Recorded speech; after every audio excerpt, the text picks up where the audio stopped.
Le Tour de France aérien des jeunes pilotes se tient tous les 2 ans. Le départ se fera de Toulouse le 18 juillet prochain. À l'aérodrome de Glizy, près d'Amiens, parmi les 41 pilotes, 3 Picards participeront à cette prestigieuse épreuve. Cathy Collin et Juliane Anchasse.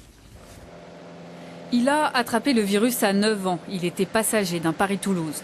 Depuis, Justin passe son temps à l'aérodrome. Il a seulement 15 ans quand il pilote seul son premier avion.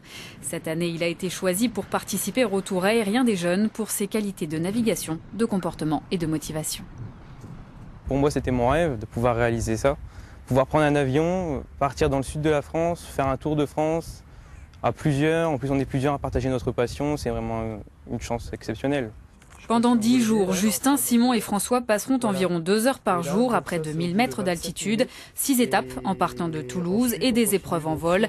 Ils devront mobiliser toutes leurs connaissances pour suivre au mieux le parcours prévu, malgré la météo, la fatigue, au milieu des meilleurs jeunes pilotes de France.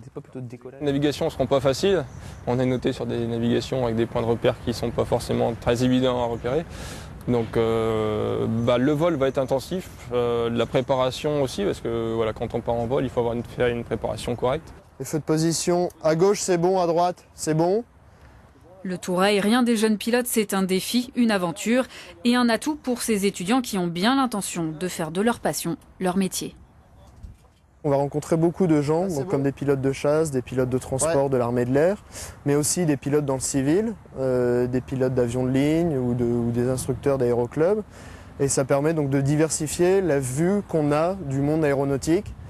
De quoi se constituer un bon réseau. On parie que nos 3 Picards vont passer un des meilleurs étés de leur vie.